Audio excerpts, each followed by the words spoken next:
aromamari.com-ല് നല്ലൊരു വരനെ കണ്ടു. നമുക്കൊന്ന് നോക്കിയാലോ? എന്തായാലും നമ്മൾ അറോമ മാറി തെരഞ്ഞെടുത്തത് ശരിയായ തീരുമാനമായിരുന്നു. അതുകൊണ്ടാണ് നമ്മുടെ മകന് പെണ്ണ് കിട്ടിയത്. aromamari.com വെബ്സൈറ്റ് ആൻഡ് മൊബൈൽ ആപ്ലിക്കേഷനിലൂടെ ജീവിത പങ്കാളിയെ കണ്ടെത്തൂ. രജിസ്ട്രേഷൻ തികച്ചും സൗജന്യം.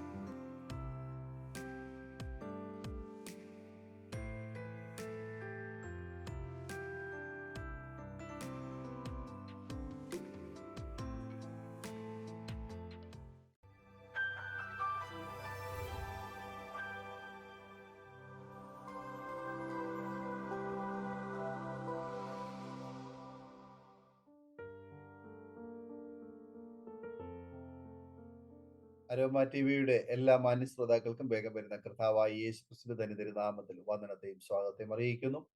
അനുഗ്രഹീതവും മനോഹരവുമായ നല്ല നിമിഷങ്ങൾക്കായി നല്ല ദിവസത്തിനായി ഞാൻ കർത്താവിന് സ്തോത്രം ചെയ്യുന്നു. ഇന്ന് നമ്മുടെ ക്ഷണം സ്വീകരിച്ച നമ്മോടൊപ്പം ജോയിൻ ചെയ്തിരിക്കുന്നത് കർത്താവിന്റെ വിലപ്പെട്ട ദാസി പ്രിയ ഉഷ പൗലോസ് ആന്റിയാണ്. തന്റെ ജീവിതാനുഭവങ്ങൾ ദൈവനാമ മഹത്വത്തിനു വേണ്ടി അരോമ ടി വി പ്രേക്ഷകർക്ക് പങ്കുവയ്ക്കുന്നു. ശ്രദ്ധയോടെ സ്കിപ്പ് ചെയ്യാതെ എല്ലാ പ്രിയപ്പെട്ട ഒരു വീഡിയോ കാണുകയും കേൾക്കുകയും നിങ്ങളുടെ പ്രിയപ്പെട്ടവർ കൂടി ഷെയർ ചെയ്ത് കൊടുക്കുകയും ചെയ്യാൻ പ്രത്യേകം ഓർപ്പിക്കുന്നു. കർത്താവ് എല്ലാവരെയും അനുഗ്രഹിക്കട്ടെ. മാത്രമല്ല, നിങ്ങളുടെ വിലയേറിയ അഭിപ്രായങ്ങളും നിർദ്ദേശങ്ങളും കമന്റ് ബോക്സിൽ രേഖപ്പെടുത്താൻ മറക്കരുത്. അതുപോലെ തന്നെ നിങ്ങൾക്ക് ഒരു പ്രാർത്ഥനാ വിഷയമുണ്ടെങ്കിൽ സ്ക്രീനിൽ കാണുന്ന വാട്സ്ആപ്പ് നമ്പറിൽ ഞങ്ങളെ അറിയിച്ചാൽ ഞങ്ങൾ നിങ്ങൾക്ക് വേണ്ടി പ്രാർത്ഥിക്കുന്നു. സാക്ഷ്യം പറഞ്ഞ പ്രിയപ്പെട്ടവരോടൊപ്പം എല്ലാ തിങ്കളാഴ്ചയും രാത്രി 8:30 മണി മുതൽ ഓൺലൈനിലൂടെ പ്രാർത്ഥനാ കൂട്ടായ്മയിൽ നിങ്ങൾക്ക് സംബന്ധിക്കാവുന്നതാണ്. നാം എല്ലാവരും ശ്രദ്ധയോടെ പ്രാർത്ഥനയോടെ ആയിരിക്കുമ്പോൾ കർത്താവിന്റെ വിലപ്പെട്ട ദാസി പ്രിയ ഉഷ ആന്റിയെ തികഞ്ഞ സ്നേഹത്തോടും ആദരവോടും കൂടി അരോമ ടി വി പ്രേക്ഷകർക്കൊപ്പം സമയം ചെലവഴിക്കുന്നതിനായിട്ട് ഞങ്ങൾ ക്ഷണിച്ചോളൂ. Praise the Lord. കർത്താവിന്റെ അതിപരിശുദ്ധമുള്ള നാമം വാഴ്ത്തപ്പെടുമാറാകട്ടെ. ദൈവകൃപയാൽ അനേകർക്ക് വെളിച്ചം പകരുന്ന അരോമ ടി വിയിൽ അനേകരുടെ സാക്ഷ്യങ്ങളുമായി മുന്നോട്ട് പോകുന്ന ഈ സ്ഥാനത്ത് എനിക്കും ഒരെളിയ സാക്ഷ്യവുമായി കടന്നു വരുവാൻ സർവശക്തനായ ദൈവം ഒരുക്കിയ സാവകാശങ്ങൾക്കായി സ്തോത്രം. അരോമ ടി വിയുടെ പ്രവർത്തനങ്ങളെ ദൈവം ധാരാളമായി അനുഗ്രഹിക്കട്ടെ. ഇതിനെ ചുക്കാൻ പിടിച്ചുകൊണ്ട് നേതൃത്വം നൽകുന്ന കർത്താവിന്റെ അഭിഷക്തൻ പാസ്റ്റർ ഡാനിയൽ ജോണിനായി സ്തോത്രം ചെയ്യുന്നു. കർത്തൃനാമത്തിലുള്ള സ്നേഹവും വന്ദനവും അറിയിക്കുന്നു. Praise the Lord. എന്നെ ഇതിലേക്ക് ഇൻട്രൊഡ്യൂസ് ചെയ്ത കർത്താവിന്റെ വിലപ്പെട്ട ദാസി സിസ്റ്റർ ലിൻഡ മത്തായി ഡാളസിനായും സ്തോത്രം ചെയ്യുന്നു. ഇത്തരുണത്തിൽ ദൈവദാസിയോടും എൻ്റെ നന്ദി അറിയിക്കുന്നു. ദൈവത്തിന് സ്തോത്രം. എൻ്റെ അനുഭവ സാക്ഷ്യത്തിലേക്ക് കടക്കട്ടെ. ദൈവത്തിന് സ്തോത്രം. ഞാനൊരു ക്രിസ്തീയ കുടുംബത്തിൽ ജനിച്ച വ്യക്തിയല്ല. ക്രിസ്തീയ പാരമ്പര്യങ്ങളൊന്നും എനിക്ക് പറയുവാനില്ല. ഹൈന്ദവ മാതാപിതാക്കളാൽ ഹൈന്ദവ കുടുംബത്തിൽ വിഗ്രഹാരാധന കൊടികുത്തി വാഴുന്ന ഒരു കുടുംബത്തില് കുലദൈവങ്ങളെയും അങ്ങനെയുള്ള കുലദൈവ പൂജകൾ ചെയ്യുന്ന അനാചാരം കൊടികുത്തി വാഴുന്ന ഒരു ഭവനത്തില് 6 മക്കളിൽ 3ാമത്തെ വ്യക്തിയായി ഞാൻ ജനിക്കപ്പെടുവാനിടയായി തീർന്നു. എൻ്റെ മാതാപിതാക്കളും ഞങ്ങള് 6 പേർ ഉൾപ്പെടെ 8 പേരടങ്ങുന്ന ഒരു കുടുംബമാണ്. സാധാരണ ഒരു കുടുംബം. വളരെ ഞെരുക്കത്തിലൂടെയും കഷ്ടത്തിൽ കൂടെയും ഒക്കെ കടന്നുപോയൊരു ബാല്യകാലമുണ്ട്. സ്തോത്രം. വേണ്ടവണ്ണം വിദ്യാഭ്യാസം ചെയ്യാൻ കഴിഞ്ഞിട്ടില്ല. കൃഷിയും കന്നുകാലി വളർത്തലും മാതാപിതാക്കളോടൊപ്പം നിന്ന് അങ്ങനെയൊക്കെ മുന്നോട്ട് പോയ ഒരു കാലഘട്ടം. പിന്നത്തേതില് 17ാമത്തെ വയസ്സില് എന്നെ വിവാഹം കഴിച്ചയച്ചു. ഞങ്ങളുടെ ആചാരപ്രകാരം തന്നെ വിവാഹിതയായി 19ാമത്തെ വയസ്സിൽ എനിക്കൊരു പെൺകുഞ്ഞിന് ജന്മം കൊടുക്കുവാൻ കർത്താവ് സഹായിച്ചു. എൻ്റെ പ്രിയപ്പെട്ടവനെ പെൺകുഞ്ഞാണെന്ന പേരില് ഞങ്ങളെ ഉപേക്ഷിച്ചു പോകുവാനിടയായി തീർന്നു. ചില നാളുകൾക്ക് ശേഷം അദ്ദേഹം വേറെ വിവാഹം കഴിച്ചു മാറിപ്പോയി. അങ്ങനെ ജീവിതത്തില് നല്ല പ്രായത്തിൽ തന്നെ ഞാൻ ഏകാന്തത അനുഭവിച്ച് മുന്നോട്ട് വന്ന ഒരു വ്യക്തിത്വത്തിന്റെ ഉടമയാണ്. എൻ്റെ മകളുമായിട്ട് എൻ്റെ കുടുംബത്തിനകത്ത് ഇങ്ങനെ ജീവിക്കുമ്പോൾ എൻ്റെ വീട്ടിലെ 101 ശക്തികളെ വെച്ച് പൂജിക്കുന്ന ഒരു ആലയവും അവിടെ ഇങ്ങനെ പൂജ ചെയ്യുന്ന ഒരു ഭവനമാണ്. അപ്പോൾ ഞാനും വളരെ ഭക്തിയോടെ എൻ്റെ ജീവിതത്തിലെ എല്ലാ വശങ്ങളും നോക്കിയാൽ പ്രതീക്ഷയ്ക്ക് വകയില്ലാത്ത നിരാശപ്പെട്ട എൻ്റെ ജീവിതത്തെ സമാധാനത്തിന് വേണ്ടിയിട്ട് ഞാൻ ഈ ദൈവങ്ങളോട് കൂടുതൽ അടുക്കുകയും ഇവർക്ക് വേണ്ടി പൂജ ചെയ്യുകയും കാവ്യ വസ്ത്രമൊക്കെ ഉടുത്ത് ഇതിന്റെ മുമ്പിൽ പോയി ഇരുന്ന് വണങ്ങുകയും ഒക്കെ ചെയ്യുന്ന ഒരു അനുഭവമായിരുന്നു. എന്നാല് ചില കാലങ്ങൾ പിന്നിടുമ്പോൾ എൻ്റെ മനസ്സിൽ ഒട്ടും സമാധാനമില്ല. എൻ്റെ സഹോദരങ്ങളെയൊക്കെ വിവാഹം കഴിച്ചയച്ചു. ഞാൻ ഇങ്ങനെ ഒറ്റപ്പെട്ടവളായിട്ട് എൻ്റെ ഭവനത്തിൽ ജീവിക്കുമ്പോൾ സമാധാനത്തിന് വേണ്ടി ഞാൻ എന്ത് ചെയ്യണമെന്ന് എനിക്കറിയത്തില്ല. യേശുക്രിസ്തുവിൽ വിശ്വസിച്ചപ്പോഴാണ് ഞാൻ മനസ്സിലായത്, സമാധാനം യേശുക്രിസ്തുവിൽ മാത്രമേ ഉള്ളൂ. യേശു പറഞ്ഞു, എൻ്റെ സമാധാനം ഞാൻ നിങ്ങൾക്ക് തരുന്നു, ലോകം തരുന്നത് പോലെയല്ല. ഈ ലോകത്തിന് തരുവാനും ഈ ലോകത്തിന് എടുക്കുവാനും കഴിയാത്ത ദിവ്യ സമാധാനം കർത്താവിലുണ്ടെന്ന് വളരെ വൈകിയാണ് ഞാൻ അറിയുന്നത്. ദൈവത്തിന് സ്തോത്രം. അങ്ങനെ സമാധാനത്തിന് വേണ്ടി ഞാൻ എൻ്റെ ഒരു അമ്മാച്ചനോട് എന്ന് പറഞ്ഞു, ഞാൻ എന്ത് ചെയ്യണമെന്ന്. കാര്യം ആത്മഹത്യ ചെയ്യാൻ എനിക്ക് മനസ്സില്ല. എന്നെ സ്നേഹിക്കുന്ന മാതാപിതാക്കള്, അവരുടെ മുമ്പിൽ മരിക്കാൻ ഞാൻ ഇഷ്ടപ്പെടുന്നില്ല. അദ്ദേഹം എന്നോട് പറഞ്ഞു, 1.25 വർഷം വ്രതം എടുക്കണം. വെള്ളിയാഴ്ചയും ശനിയാഴ്ചയും മുരുകനോടും ശിവനോടും വന്ന 2 ദൈവങ്ങളോട് നീ പ്രാർത്ഥിച്ച് 1.25 വർഷം കഴിയുമ്പോൾ അനാഥ കുഞ്ഞുങ്ങൾക്ക് അന്നദാനം കൊടുത്താൽ കുഞ്ഞെ നിനക്ക് സമാധാനവും ശാന്തിയും ഉണ്ടാകുമെന്ന് പറഞ്ഞു. അദ്ദേഹത്തിന്റെ വാക്കിനെ മാനിച്ച് ഞാൻ വ്രതമെടുക്കാൻ തുടങ്ങി. ആമേ സ്തോത്രം. വെള്ളിയും ശനിയും ഞങ്ങള് എന്താ പറയേണ്ടത്, ചില ഭക്ഷണ പദാർത്ഥങ്ങൾ ഒഴിച്ച് ചിലതൊക്കെ ഭക്ഷിച്ചുകൊണ്ട് വ്രതമെടുക്കുകയും പ്രാർത്ഥിക്കുകയും ചെയ്തു. പക്ഷേ ഒരു 6 മാസം പിന്നിടുമ്പോൾ ഞാനൊരു മാനസിക രോഗിയെ പോലെ എൻ്റെ സമനില തെറ്റിയവളായി മാറി. എന്നെ വീട്ടിനകത്ത് പൂട്ടിയിടുന്ന ഒരു അനുഭവം ഉണ്ടായി. അങ്ങനെ എൻ്റെ മാതാവ് പല മന്ത്രവാദികളെയും കൊണ്ടുവന്ന് എൻ്റെ വീട്ടിൽ പൂജ ചെയ്യാന്, എൻ്റെ ബാധ ഒഴിക്കാൻ. പക്ഷേ അതിലൊന്നും എനിക്കൊരു മോചനം കിട്ടിയില്ല. അങ്ങനെ ഇരിക്കവേ അറിഞ്ഞു, ഒരു മുസ്ലിയാരുണ്ട്. ആമേ സ്തോത്രം. എൻ്റെ സ്വദേശം കുളത്തൂപ്പുഴയാണല്ലോ, കൊല്ലം ജില്ലയുടെ കിഴക്കേ ഭാഗമാണ്. അപ്പൊ അവിടെ ഒരു മുസ്ലിയാരുണ്ട്. അവിടെ അദ്ദേഹത്തെ വിളിച്ച് കൊണ്ടുവന്നാല് എനിക്ക് സൗഖ്യം കിട്ടുമെന്ന് പറഞ്ഞ് അദ്ദേഹത്തെ കൊണ്ടുവന്നു. അദ്ദേഹം പറഞ്ഞതുപോലുള്ള എല്ലാ കാര്യങ്ങളും ചെയ്ത് നല്ല പൈസ മുടക്കി രാത്രിയിലാണ് ബാധ ഒഴിപ്പിക്കുന്നത്. കാണികളായിട്ട് പലരുമുണ്ട്. ആമൻ. എന്നെ ആ ഒരു വലിയ പൂജ കാര്യങ്ങളൊക്കെ ചെയ്ത് എൻ്റെ നടുവിലിരുത്തി അദ്ദേഹം പഠിച്ച പണിയെല്ലാം നോക്കുന്നു. എനിക്ക് ബാധ മാറുന്നില്ല. തന്നിമിത്തം അദ്ദേഹത്തിന്റെ കയ്യിലിരുന്ന ചൂരൽ വടി കൊണ്ട് എൻ്റെ തുടയില് അദ്ദേഹം തല്ലുവാനിടയായി തീർന്നു. എൻ്റെ മുടി മുറിച്ച് അദ്ദേഹം കൊണ്ടുപോകുവാനിടയായി. 16 ദിവസം എനിക്ക് ഒരു കുഴപ്പവുമില്ലായിരുന്നു. അപ്പോഴെല്ലാവരും പറഞ്ഞു, മുസ്ലിയാരുടെ മന്ത്രത്തിന് ശക്തിയുണ്ട്, മുസ്ലിയാർ എന്തായാലും ഉഷയെ വിടുവിച്ചു. അങ്ങനെ ഇരിക്കവേ പെട്ടെന്ന് ഞാൻ വീഴുവാനിടയായി തീർന്നു. ഈ പൈശാചിക ബാധ വീണ്ടും എന്നെ കാർന്നു പിടിച്ചു. സമനില തെറ്റിയ അവസ്ഥയായി. എൻ്റെ മാതാവ് വളരെ കണ്ണുനീരിലും കഷ്ടത്തിലുമായി. എന്താ ചെയ്യണ്ടേന്ന് അറിയില്ല. അങ്ങനെ വേദനയോടെ കണ്ണീരിൽ കിടക്കുന്ന ഒരു രാത്രിയില് തേജോമയനായ ഒരു വെള്ളവസ്ത്രധാരിയായ മനുഷ്യൻ ഒരു കുതിരപ്പുറത്ത് അതിവേഗം വരുന്നു. ഞങ്ങളുടെ വീടിന്റെ ഭാഗത്ത് വന്ന് നിന്നുകൊണ്ട് വനജാക്ഷിയെ നമ്മെ വിളിച്ചു. അമ്മയുടെ പേര് വനജാക്ഷി എന്നാ. പിന്നെ ഈ ആൾ എങ്ങോട്ട് പോയെന്ന് താൻ കാണുന്നില്ല. ഞങ്ങളുടെ ചുറ്റുപാടിലൊക്കെ ക്രിസ്ത്യാനികളുണ്ട്, കാത്തലിക്സ്, ഓർത്തഡോക്സ് ഭാഗത്ത് CSIക്കാരുണ്ട്. പക്ഷെ ഞങ്ങൾക്ക് അവരുമായിട്ടൊന്നും വലിയ സമ്പർക്കമില്ല. ഞങ്ങൾ വലിയ ഭക്തിപുരസരം, ഞങ്ങൾക്ക് ബാഹ്യമായ ഭക്തി പ്രകടനം, ഞങ്ങളെ നോക്കിയാൽ വളരെ ഭക്തരാണ്, അകത്തെന്താണെന്ന് അറിയുന്നില്ല. പക്ഷെ അങ്ങനെ ഞങ്ങൾ അവരുമായിട്ട് വലിയ സമ്പർക്കമില്ലാതെ പോയത് കൊണ്ട് ഞങ്ങൾക്ക് യേശു ക്രിസ്ത്യാനികളുടെ ദൈവം, നമുക്കതുമായിട്ട് ഒരു ബന്ധവുമില്ല. ഞങ്ങൾക്ക് ഇഷ്ടം പോലെ ദൈവങ്ങളുണ്ട്. എന്നാൽ ഒരു മർത്തോമായിലെ പിതാവ് പലപ്പോഴും എൻ്റെ വീട്ടിൽ വന്ന് ഞങ്ങളോട് യേശുവിനെ പറ്റി പറഞ്ഞിട്ടുണ്ട്. ഞങ്ങൾ അത് ഏറ്റെടുത്തിട്ടില്ല. എന്നാൽ ഈ ശബ്ദം കേട്ടതിന്റെ വെളിച്ചത്തിൽ അടുത്ത ദിവസം പ്രഭാതത്തിൽ മാതാവ് ആ അപ്പച്ചന്റെ വീട്ടിൽ ചെന്നു. അദ്ദേഹത്തോട്, ഒരു മർത്തോമ വിശ്വാസിയാണ് അദ്ദേഹം, വീടുകളിൽ പോയി സുവിശേഷം അറിയിക്കുന്ന ഒരു ദൈവദാസനും കൂടെയാ. അദ്ദേഹത്തോട് ഈ വിവരം പറയുമ്പോൾ അദ്ദേഹം പറഞ്ഞു, അമ്മ വിശ്വസിക്കുന്നെങ്കിൽ അമ്മ യേശുവാ വിളിച്ചിരിക്കുന്നതെന്ന് പറഞ്ഞു. ഞാൻ വിശ്വസിക്കാം. എൻ്റെ കുടുംബത്തിൽ സമാധാനമുണ്ടായി, എൻ്റെ കുഞ്ഞുങ്ങൾക്ക് സൗഖ്യമുണ്ടായാൽ ഈ യേശുവിൽ ഞങ്ങൾ വിശ്വസിക്കുമെന്ന് പറഞ്ഞു.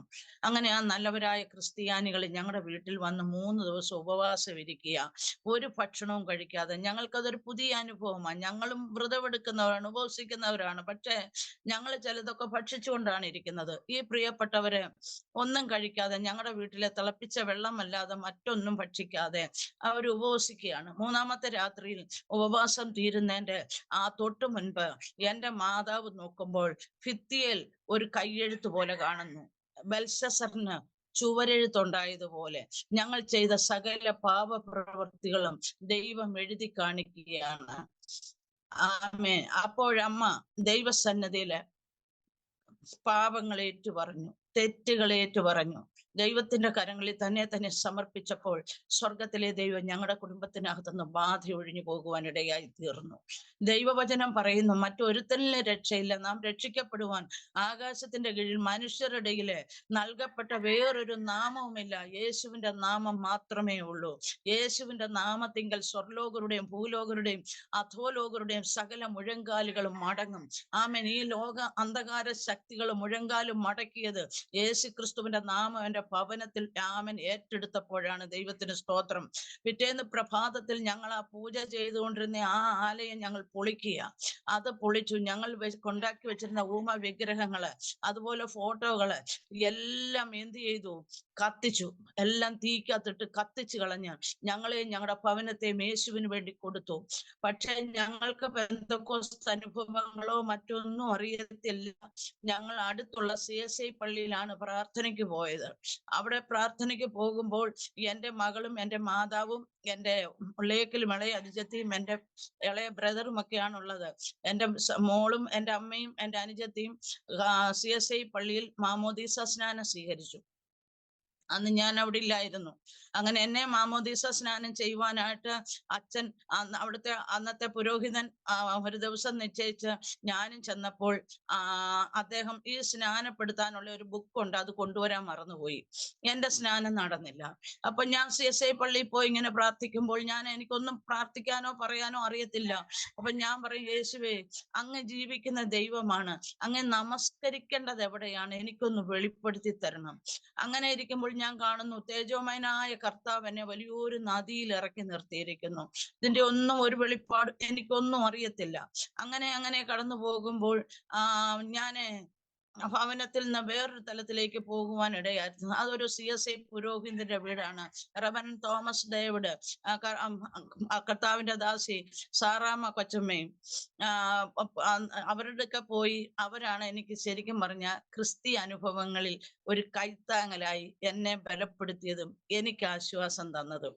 അപ്പൊ ഞാൻ അവരോടൊപ്പം ഈ CSI പള്ളിയിൽ പോകുമെങ്കിലും തൊട്ടടുത്ത വീട് ഒരു നേഴ്സാണ്, ഒരു സിസ്റ്ററാണ്. ആ സിസ്റ്ററിനോട് എന്നോട് പറഞ്ഞു, ഉഷേ, ഞങ്ങളുടെ പള്ളിയിൽ ഒന്ന് വരാമോ? അപ്പൊ ഞാൻ എന്തായാലും ചോദിച്ചപ്പോ ശരി പോകാൻ പറഞ്ഞു. ഞാൻ അങ്ങനെ ആ ആന്റിയോടൊപ്പം പെന്തക്കോസ്ത് ആരാധനയ്ക്ക് പോയി.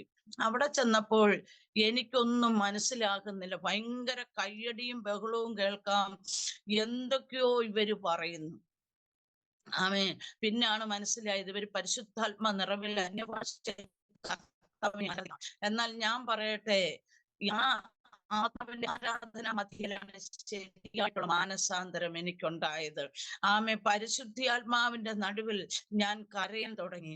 ഞാൻ എൻ്റെ പാവങ്ങൾ ഏറ്റുപറയാൻ തുടങ്ങി. എനിക്ക് ഒരു പരിസരബോധമില്ലാതെ ഞാൻ എനിക്ക് യാതൊരു ലജ്ജയുമില്ല. ഞാൻ ഒരു വാക്ക് എന്നെ കേൾക്കുന്ന പ്രേക്ഷകർക്ക് വേണ്ടി പറയട്ടെ, ദൈവത്തിന്റെ പരിശുദ്ധാത്മാവ് പാപത്തെക്കുറിച്ച്, നീതിയെക്കുറിച്ച്, ന്യായവിധിയെക്കുറിച്ച് ലോകത്തിന് ബോധം വരുത്തുന്ന ദൈവാത്മാവ്. ദൈവത്തിന് സ്തോത്രം. അങ്ങനെ ഞാൻ അവിടെ രഹസ്യമായും പരസ്യമായും ഒക്കെ ആ ചർച്ചിൽ പോയി എൻ്റെ കർത്താവിനെ ആരാധിച്ചു.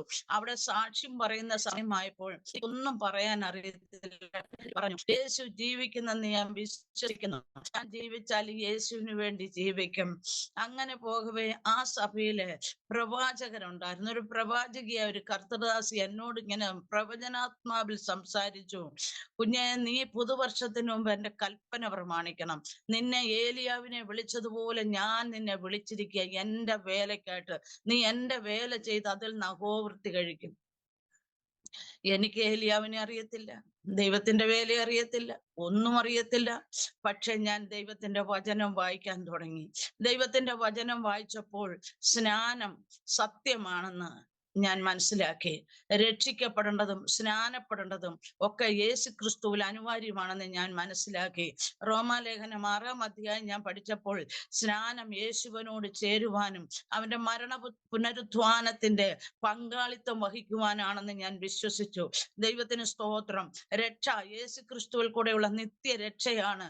ഞങ്ങൾ രക്ഷയ്ക്ക് വേണ്ടി കയ്യിൽ ചരടെഴുതി ചില മാസങ്ങളുടെയും ദിവസങ്ങളുടെയും ഡേറ്റിന് അത്ര മാത്രമേ അതിന് കാലാവധി ഉണ്ടായിരുന്നുള്ളൂ. പക്ഷെ പക്ഷെ ഈ രക്ഷ നിത്യമായ രക്ഷയാണെന്ന് ഈ വചനം തിരുവഴുത്ത് പഠിച്ചപ്പോൾ എനിക്ക് മനസ്സിലായി തീർന്നു.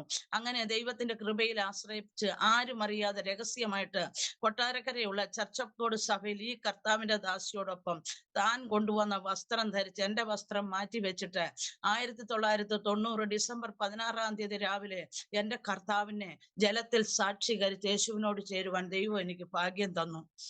തുടർന്ന് ഞാൻ ഇങ്ങനെ പ്രാർത്ഥിച്ചു വരവേ ജനുവരി മാസം 5 91 ജനുവരി മാസം 5 ഞാൻ തനിച്ചിരുന്ന് ഒരു ചണച്ചാക്ക്, പണ്ടത്തെ അരി കൊണ്ടുവരുന്ന ചണച്ചാക്കിനകത്ത് ഇരുന്ന് പ്രാർത്ഥിച്ചു കൊണ്ടിരിക്കുമ്പോൾ ദൈവത്തിന്റെ ആത്മാവ് എന്റെ മേൽ ശക്തമായി ഇറങ്ങി വന്നു. ഒരു കിളി പാടുന്നത് പോലെ വിവിധ ഭാഷകളിൽ പാടുവാനും അന്യഭാഷകളിൽ സംസാരിക്കാനും തുടങ്ങി. ദൈവത്തിന് സ്തോത്രം. എന്നാൽ മുന്നോട്ട് വരവേ എന്റെ ജീവിതത്തിൽ ഒരുപാട് പ്രതികൂലങ്ങളായി. എനിക്കെങ്ങും നിൽക്കാൻ ഇടമില്ലാതായി. ആശ്രയമറ്റ അനുഭവങ്ങൾ ജീവിതത്തിൽ ഉണ്ടായി.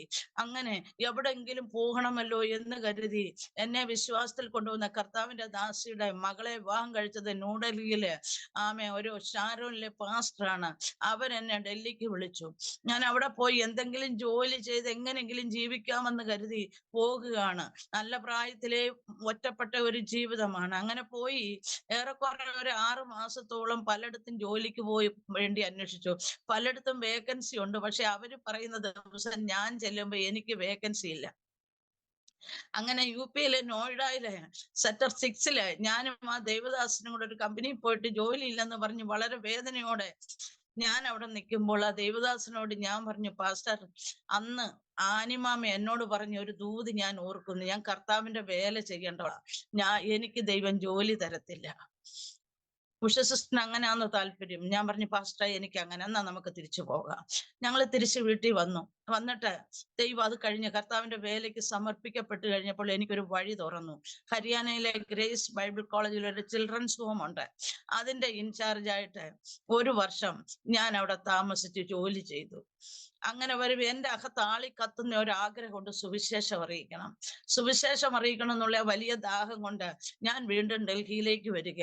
ഡൽഹി വന്നപ്പോൾ ഒരു യൗവനക്കാരി പെണ്ണിനെ ഒരു സുരക്ഷിതത്വം തരാനെ കൊണ്ട് പലരും മടിക്കും. അപ്പോൾ ഡൽഹിയിലെ വിശ്വവാണി ഓഫീസിലെ അവിടുത്തെ ഗോസ്ബൽ ഫോർ ഇപ്പെല്ലാം മഞ്ഞാടിയിലുള്ളത് ഗോസ്ബൽ ഫോർ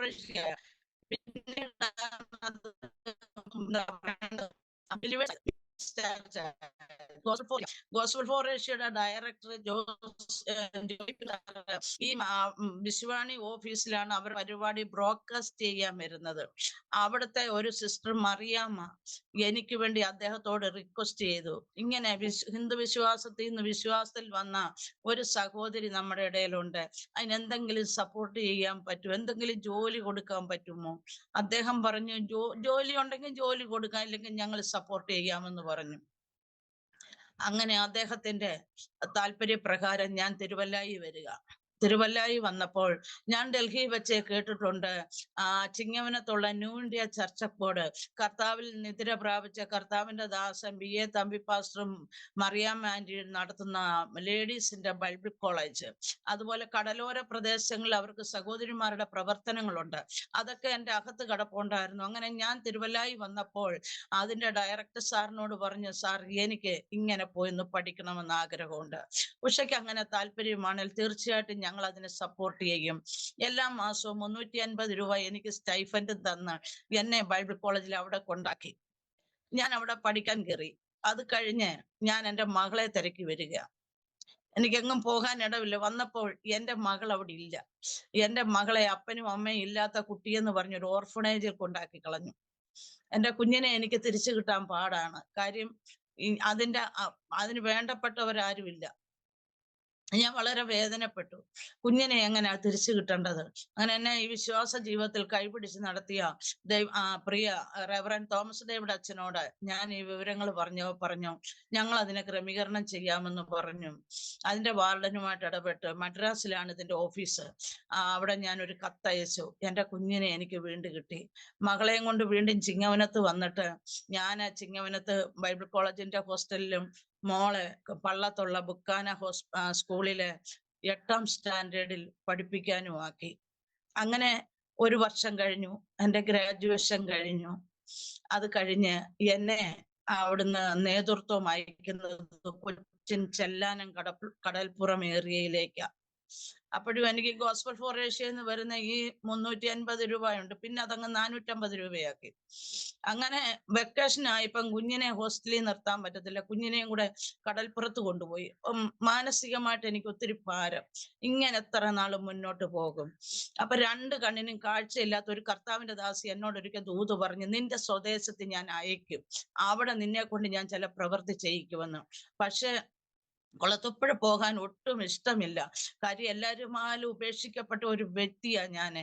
എങ്ങനെ കുളത്തുപ്പുഴയിലോട്ട് പോകും, ആരും എനിക്ക് തുണ നിൽക്കത്തില്ല എന്നൊക്കെയുള്ള ഉൾഭയമുണ്ട്. എങ്കിലും ദൈവത്തിൽ ആശ്രയിച്ച് ഞാനും മകളും കൂടെ ഒരു സുപ്രഭാതത്തിൽ നേരെ കുളത്തുപ്പുഴയ്ക്ക് പോവുക. സന്ധ്യാസമയത്ത് ഞങ്ങൾ ബസ് ഇറങ്ങി ചെല്ലുന്ന ഫസ്റ്റ് കാണുന്ന എന്റെ നേരെ ഇളയ അനുജത്തിയുടെ ഭവനമാണ്. ഞങ്ങൾ വിചാരിച്ച് ഇന്ന് രാത്രി ഇവര് ഞങ്ങളെ ഇവിടെ ഉറക്കുമായിരിക്കുമെന്ന്. അവരൊന്നും വിശ്വാസത്തിലല്ല, പക്ഷെ അവിടെ ഇടം കിട്ടിയില്ല. ഞങ്ങൾ നേരെ ഞങ്ങളുടെ തറവാട്ട് വീട്ടിൽ പോകും. അവിടെ എല്ലാം പൂട്ടിയിട്ടേക്കുക, ലൈറ്റും കരണ്ടും ഒന്നുമില്ല. മാതാവ് അവിടെ എങ്ങുമില്ല. മാതാവ് ഒക്കെ പിന്മാറിപ്പോയി. ദൈവത്തിന് സ്തോത്രം. മാതാവൊക്കെ പിന്മാറിപ്പോയി. ഈ വീട്ടിൽ പിശാച് അലറുവെന്ന് പറഞ്ഞ് അമ്മയൊന്നും അവിടെ വന്ന് അന്തി ഉറങ്ങാറില്ല. അയലുകാരും ആ വീട്ടിൽ കയറത്തില്ല, എല്ലാവർക്കും പേടിയാ. ഞങ്ങൾ ചെന്ന് ആ വീട് തുറന്നു, മണ്ണെണ്ണ വിളക്ക് മെഴുകുതിരിയേ ഉള്ളൂ. തൊട്ട അയൽവക്കം മുസ്ലിങ്ങളാണ്. ആ മുസ്ലിം സഹോദരങ്ങൾ ഞങ്ങളെ വിളിച്ചിട്ട് പറഞ്ഞു, പക്ഷേ കുഞ്ഞിനെയും കൊണ്ട് ഇവിടെ രാത്രി കിടക്കണ്ട, ഞങ്ങളുടെ വീട്ടിൽ വന്ന് കിടന്നുറങ്ങ്. ഞങ്ങൾ അന്ന് രാത്രിയിൽ അവിടെ പോയി. 2ാമത്തെ രാത്രിയിലും അവിടെ പോയി കിടക്കുമ്പോൾ ദൈവം എന്നോട് ഇടപെട്ട് നാളെ ഇവിടെ വരരുതെന്ന്. 3ാമത്തെ രാത്രിയിൽ അവർ വിളിക്കുമ്പോൾ ഞാൻ പറഞ്ഞു, ഞങ്ങൾ വരുന്നില്ല, ഞങ്ങൾ ഇവിടെ കിടന്നുറങ്ങിക്കൊള്ളാം. അങ്ങനെ തുടർന്ന് മുന്നോട്ട് പോകവേ മോളെ വീണ്ടും കൊണ്ടുപോയി 9ാം സ്റ്റാൻഡേർഡിൽ സ്കൂളിൽ ചേർത്തു. ഞാൻ കുളത്തുപ്പുഴയിലുള്ള നെല്ലിമൂട് ഇന്ത്യ പെന്തക്കോസ്ത് സഭയിലെ അംഗമായി ദൈവത്തെ ആരാധിച്ചു വരവേ എനിക്ക് ഉപവസിക്കണമെന്ന് ഒത്തിരി ആഗ്രഹം. ആരും ആ വീട്ടിൽ കയറി വരത്തില്ല, അയൽവാസികളോ നാട്ടുകാരോ ആരും കയറി വരത്തില്ല. എന്റെ മാതാവ് ഞാൻ ചെന്ന ചില ദിവസങ്ങൾക്കുള്ളിൽ എന്റെ മൂത്ത ബ്രദറിന്റെ വീട്ടിലേക്ക് പോകുവാനിടയായിത്തീർന്നു. ഞാൻ എല്ലാം കൊണ്ട് ഒറ്റപ്പെട്ട ഒരവസ്ഥ. അവിടെ അടുത്തൊരു PMG ചർച്ചും കൂടെ ഉണ്ട്. അവിടെ 21 ദിവസം ഫാസ്റ്റിംഗ് പ്രയർ നടക്കുന്നു. അപ്പൊ ഞാൻ വിചാരിച്ചു ഓരോ നേരം വൈകിട്ട് ഭക്ഷണം കഴിച്ചുകൊണ്ട് PMG ചർച്ചിൽ പോയി ഉപവസിക്കാം. അങ്ങനെ ഞാൻ രാവിലെ പോയി ഉപവാസം കഴിഞ്ഞ് വൈകിട്ട് വന്നു ഭക്ഷണം കഴിച്ചു. പിറ്റേന്ന് രാവിലെ ആരാധനയ്ക്ക് ചെന്ന് അവിടെ ഇരിക്കും. അവിടെ ആരാധിച്ചുകൊണ്ടിരിക്കുമ്പോൾ അവിടെ ശുശ്രൂഷിക്കാൻ വന്ന പ്രവാചകനായ ദേവദാസൻ ഓടി വന്ന് എന്നോട് പറഞ്ഞു, നിന്റെ രക്തബന്ധങ്ങളിൽ ചിലതിനെ വിടുവിക്കാനായി നിന്നെ ഞാൻ എന്റെ സന്നിധിയിൽ ഇരുത്തിയിരിക്കുന്ന, നീ ഭക്ഷണം കഴിക്കരുത്. എന്നെ കേൾക്കുന്ന ദൈവമക്കളെ, ഹൃദയങ്ങളെ ഉൾഭൂകളെ ആരാഞ്ഞറിയുന്ന സ്വർഗത്തിലെ തേജോമനായ ദൈവം, ഞാൻ ഭക്ഷണം കഴിച്ചത് ദൈവം അറിഞ്ഞു. നാം ഇരിക്കുന്നതും എഴുന്നേൽക്കുന്നതും അറിയുന്ന ഒരു ദൈവമുണ്ട്. ഹല്ലേലൂയ. അങ്ങനെ ഞാൻ തമ്പുരാനോട് പറഞ്ഞപ്പാ ഞാൻ ഇനി കഴിക്കത്തില്ല, ഞാൻ ഉപവസിച്ചോളാം. 20 ദിവസം പൂർണ്ണമായിട്ട് ഉപവസിച്ചു. കാര്യം പേടിയായിരുന്നു. 11ഉം 7ഉം 3ഉം ഒക്കെ ധാരാളം ഫാസ്റ്റിംഗ് എടുത്തിട്ടുണ്ട്. പക്ഷെ ഈ ദീർഘദിവസം ഇരുന്നൊരു ശീലമില്ല. അങ്ങനെയാണ് ഞാൻ മടിച്ചത്. പൂർണ്ണമായിട്ടിരുന്നു. പിറ്റേ ആഴ്ച ഫാസ്റ്റിങ്ങിന്റെ ആദ്യത്തെ ആഴ്ചയിൽ എന്റെ നേരെ അനുജത്തിയുടെ മോനും മോളും എന്നോടൊപ്പം പ്രാർത്ഥനയ്ക്ക് വന്ന ആ കുഞ്ഞുങ്ങൾ രക്ഷിക്കപ്പെട്ടു. 2ാമത്തെ ആഴ്ചയിൽ ഈ കുഞ്ഞുങ്ങൾ അഭിഷേകം പ്രാപിക്കുക. അവരുടെ മാതാവിനെ അവർ കൂട്ടിക്കൊണ്ട് ചർച്ചിൽ വന്നു. കർത്താവിന്റെ കൃപയിൽ ആശ്രയിച്ച് പറയട്ടെ, ആ വർഷം തന്നെ അവര് മാതാപിതാക്കൾ ഈ 2 കുഞ്ഞുങ്ങളും സ്നാനമേറ്റ് ഇന്ത്യ പെന്തക്കോസ്ത് ദൈവസഭയിൽ യേശുവിനോട് ചേരുവാനിടയായി തീർന്നു. ആ മോനെ ദൈവവചനം പഠനാനന്തരം വിശാഖപട്ടണത്തെ കുടുംബമായി ഭൗതിക ജോലിയോടൊപ്പം തന്നെ കർത്താവിന്റെ വേല കൂടെ ചെയ്തു വരുന്നു. ആ മകള് പൊള്ളാച്ചിറ പ്രദേശത്ത് കർത്താവിന്റെ ശുശ്രൂഷയിൽ കുടുംബമായി ആയിരിക്കുന്നു. ദൈവത്തിന് സ്തോത്രം. പിറ്റേ വർഷവും ഞങ്ങളുടെ ചർച്ചിലെ തന്നെ ഒരു ഭവനത്തില് 21 ദിവസം ഫാസ്റ്റിംഗ് ഇരിക്കുക, ഞാൻ ഇരിക്കുക അവരോടൊപ്പം. 21ാമത്തെ ദിവസം തീരുന്നതിന്റെ അന്ന് എന്റെ ഇളയ ബ്രദർ സ്നാനപ്പെട്ട് യേശുവിനോട് ചേരുവാനിടയായി തീർന്നു. ഇന്ന് എന്റെ ബ്രദർ ഇല്ല, അവൻ നിത്യതയിൽ വിശ്രമിക്കുന്നു. ആ ദിവസങ്ങളിൽ തന്നെ എൻ്റെ ഏറ്റവും ഇളയ സഹോദരിയെ വിവാഹം കഴിച്ചത് സീതത്തോടിന്റെ പ്രദേശത്ത് ഗുരുദാനം എന്ന സ്ഥലത്താ. മർത്തോമായിലെ ഒരു ഉപദേശിയുടെ മകനാണ്. ഞങ്ങൾ ക്രിസ്തുവിലായതിനു ശേഷം അവളെ വിവാഹം കഴിച്ചത്. അവളുടെ സ്വർണങ്ങൾ ഒരു രാത്രി കളവ് പോയി. അങ്ങനെ നമ്മുടെ പെന്തക്കോസ്ത് ആരാധനയിൽ പോന്ന ദൈവദാസന്മാരും വിശ്വാസികളും അവിടെ ചെന്ന് അങ്ങനെ ഇരിക്കവേ ചിലതൊക്കെ ഞാൻ അങ്ങ് പെട്ടെന്ന് മറന്നു പോകുക. എൻ്റെ മകള് +2 പ്രീ ഡിഗ്രി കഴിഞ്ഞു. എനിക്ക് മുന്നോട്ട് പഠിപ്പിക്കാൻ ഒരു നിവൃത്തിയുമില്ല. എനിക്ക് ആരെയും പരിചയമില്ല. ഞാൻ പറഞ്ഞല്ലോ, കൊല്ലം ജില്ലയുടെ കിഴക്കേ അറ്റത്താണ്. ഒരു ചെറുപ്പക്കാരിയായ ഒരു സ്ത്രീക്ക് എല്ലാ നിലയിലും പരിമിതിയുണ്ട്. അങ്ങനെ ഞാന് എന്റെ മകളെ വിവാഹം കഴിച്ചയക്കാൻ തീരുമാനിച്ചു. കാര്യം ഞാനും 18 വയസ്സായി എന്റെ കുഞ്ഞുങ്ങളുള്ള ജീവിതം വളരെ ദുസ്സഹമാണെന്ന് എൻ്റെ അകത്തൊരു ഭയമുണ്ട്. സഹായിപ്പാൻ ആരുമില്ല. അങ്ങനെ എന്റെ 10 സെന്റ് ഭൂമി വിറ്റ് മകളെ വിവാഹം കഴിച്ചയച്ചു. ഞങ്ങളെ പോലെ വിശ്വാസത്തിൽ വന്ന ഒരു യൗവനക്കാരന്റെ കൂടെ വിവാഹം കഴിച്ചയച്ചു. വലിയ സാമ്പത്തികമൊന്നും അവിടെ ഇല്ല. പക്ഷെ ഞാൻ ദൈവത്തെ അറിയുന്ന ഒരു പൈതലിനെ കിട്ടിയതിലാണ് ഞാൻ സന്തോഷിച്ചത്. ദൈവത്തിന് സ്തോത്രം. കാര്യം സാഹചര്യമെല്ലാം എനിക്ക് പ്രതികൂലമായി. എൻ്റെ ആദ്യത്തെ ഭർത്താവ് മരിച്ചുപോയി. മോൾ 9ാം സ്റ്റാൻഡേർഡിൽ പഠിക്കുമ്പോൾ അദ്ദേഹം മരിച്ചുപോയി. പക്ഷെ 12 മക്കളുള്ള ഒരു കുടുംബത്തിലാണ് എന്നെ കെട്ടിച്ചത്. 11 ആണും ഒരു പെണ്ണും. അദ്ദേഹമേ അവിടെ മരിച്ചിട്ടുള്ളൂ. ബാക്കി എല്ലാവരും ഹൈന്ദവരായി ജീവിക്കുക. അവർക്കൊക്കെ മകളെ അങ്ങോട്ട് പിടിക്കണമെന്നുള്ള എല്ലാ ചിന്താഗതികളും ഉണ്ട്. അപ്പോ അതിനൊന്നും വശമതപ്പെടാതെ എൻ്റെ കുഞ്ഞിനെ ക്രിസ്തുവിൽ തന്നെ നിർത്തണമെന്നുള്ള ആഗ്രഹം എനിക്കുണ്ടായിരുന്നു. അങ്ങനെ മകളുടെ വിവാഹം കഴിഞ്ഞു. മകളുടെ വിവാഹം കഴിഞ്ഞ് ചില ദിവസങ്ങള് എന്താ പറയേണ്ടത്, സഹോദരങ്ങളോടുകൂടിയും മകളുടെ ഭവനത്തിലും ഒക്കെ പോയി പാർത്തു. അവിടെയും മാതാപിതാക്കളുണ്ട്. പക്ഷെ എനിക്ക് സ്ഥായിയായിട്ട് ഒരിടമില്ല. ഞാൻ എൻ്റെ ഉള്ള കാര്യം ഞാൻ തുറന്നു പറഞ്ഞാൽ, ഞാൻ വീട്ടു ജോലി ആഗ്രഹിച്ചു.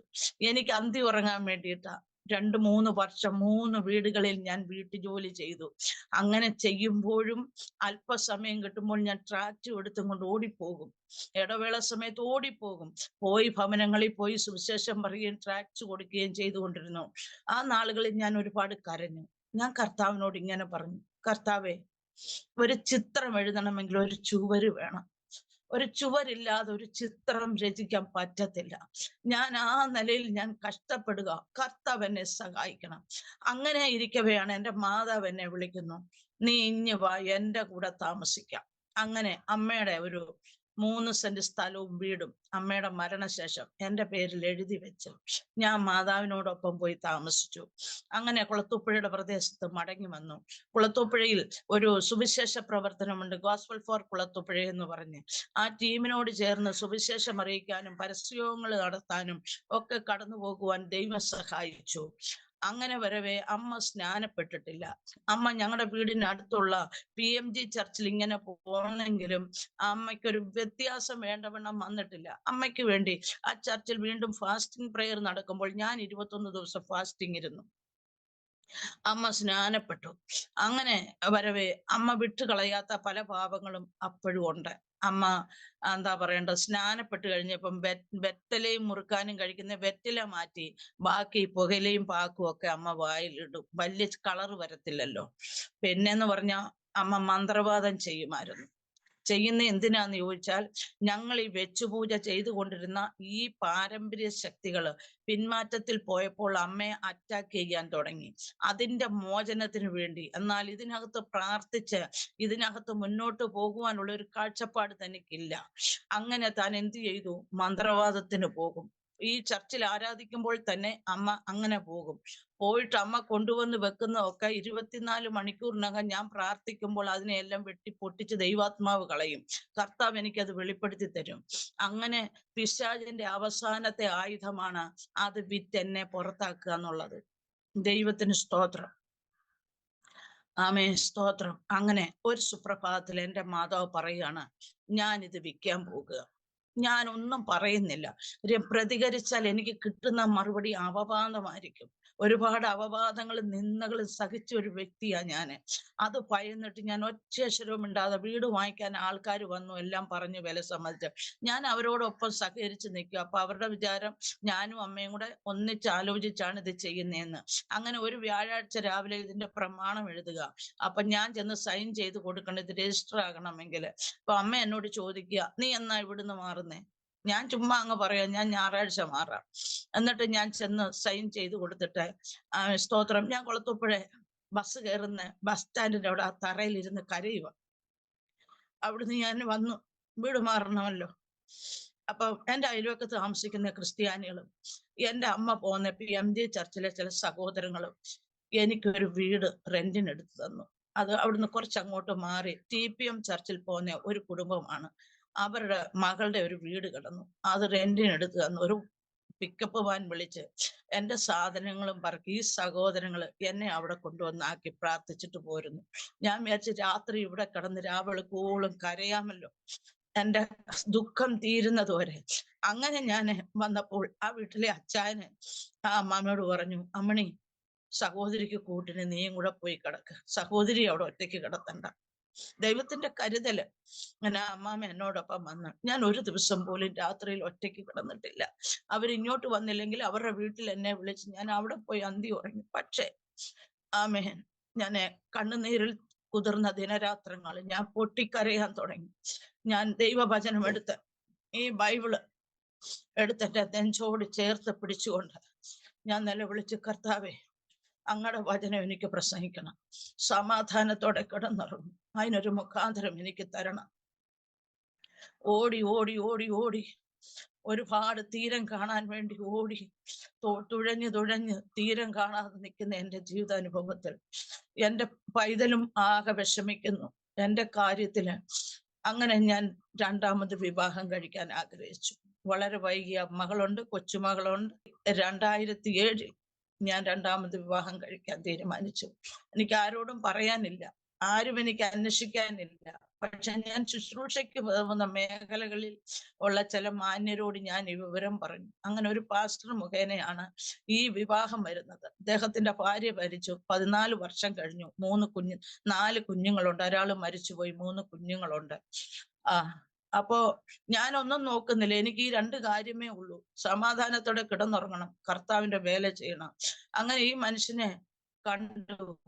അദ്ദേഹത്തോട് ഞാൻ പറഞ്ഞത് മാത്രമാണ്. അദ്ദേഹം പറഞ്ഞു അതിനവിടെ അവസരമുണ്ട്. അങ്ങനെ തന്നെ അദ്ദേഹം നാളിതുവരെയും ചെയ്തു. ദൈവത്തിന് സ്തോത്രം. അങ്ങനെ പുനലൂരുള്ള CSI ചർച്ചിലെ എന്നെ വിശ്വാസത്തിൽ കൊണ്ടുവന്ന അച്ഛനും കൊച്ചമ്മയും ഞങ്ങളുടെ സഭയും എല്ലാവരും കൂടെ ചേർന്ന് പാസ്റ്റർ തോമസ് ഫിലിപ്പാണ് വെൺമണി ഞങ്ങളുടെ വിവാഹം നടത്തിയത്. വെൺമണി ഈസ്റ്റ് ചർച്ചിൽ സെന്ററിലാണ് ഞങ്ങൾ അച്ചായൻ കൂടിക്കൊണ്ടിരുന്നതും. അങ്ങനെയാണ് ഞാൻ കോടുകുളഞ്ഞിയുടെ പ്രദേശത്ത് വന്നത്. അങ്ങനെ കോടുകുളഞ്ഞിയിൽ വന്ന് സഭയിൽ വന്ന് എനിക്ക് ആരെയും പരിചയമില്ല, എനിക്ക് സങ്കടമാ, എനിക്ക് സുവിശേഷം അറിയിക്കണമല്ലോ ദൈവമേ. അങ്ങനെ എൻ്റെ ദൈവസഭ എനിക്ക് വലിയ സപ്പോർട്ട് ചെയ്തു. ഇടസമയങ്ങളിലൊക്കെ സഭയിൽ നടക്കുന്ന ആത്മീയ കൂട്ടായ്മകളിൽ വചനം ശുശ്രൂഷിക്കാൻ എനിക്ക് അവസരം തന്നു. അങ്ങനെയൊക്കെ ചിലരെയൊക്കെ പരിചയപ്പെട്ട് ഒരു സുവിശേഷ പ്രവർത്തനത്തിനൊക്കെ മുന്നോട്ട് പോയി തുടങ്ങി. അച്ചായൻ അതിനെല്ലാം എനിക്ക് പൂർണ്ണ സപ്പോർട്ട് എന്ന് പ്രാർത്ഥിക്കുന്ന ഒരു മനുഷ്യനായിരുന്നു. ദൈവത്തിന് സ്തോത്രം. അങ്ങനെ ഹല്ലേലൂയ മുന്നോട്ട് വരവേ ഞാന് എൻ്റെ മകളുടെ ഭർത്താവിന് വയറ്റിനകത്തൊരു അസുഖമായിട്ട് ഞങ്ങൾ തിരുവനന്തപുരം മെഡിക്കൽ കോളേജിൽ പോയി വയറിന്റെ ഒരു സ്കാനിങ്ങിന് പോയിട്ട് കുഞ്ഞുങ്ങൾ 2 പേരും കൊട്ടാരക്കര വന്നിട്ട് അവിടുന്ന് അവര് ബസ്സിൽ ഇറങ്ങി. മോളെ കെട്ടിച്ചയച്ചേക്കുന്നത് കുന്നിക്കോട് എന്ന പ്രദേശത്താണ്, കുറ്റിക്കോണം എന്ന് പറയും സ്ഥലപ്പേര്. കുഞ്ഞുങ്ങൾ അങ്ങോട്ട് പോയി. ഞാൻ ബസ്സിൽ വളരെ വേദനയോടെ ഇരിക്കുക. ഒത്തിരി സാമ്പത്തിക തകർച്ചകളുണ്ട്, എങ്ങനെ ജീവിക്കും, കുഞ്ഞുങ്ങളെ എങ്ങനെ നിലനിർത്തും, ഒത്തിരി മാനസികമായിട്ട് എനിക്ക് ഭാരമുണ്ട്. അപ്പോ ഞാൻ ബസ്സിനകത്ത് ഇങ്ങനെ കണ്ണടച്ചിരിക്കുമ്പോൾ ഞാൻ ഒരു വെളിപ്പാട് കാണുക. ഞാൻ ചെന്നൈ റെയിൽവേ സ്റ്റേഷനിൽ നിൽക്കുന്നു. അവിടുന്ന് ഞാൻ ഓർത്തു, ഞാൻ എന്തിനാ ഈ റെയിൽവേ സ്റ്റേഷനിൽ പോകുന്നത്?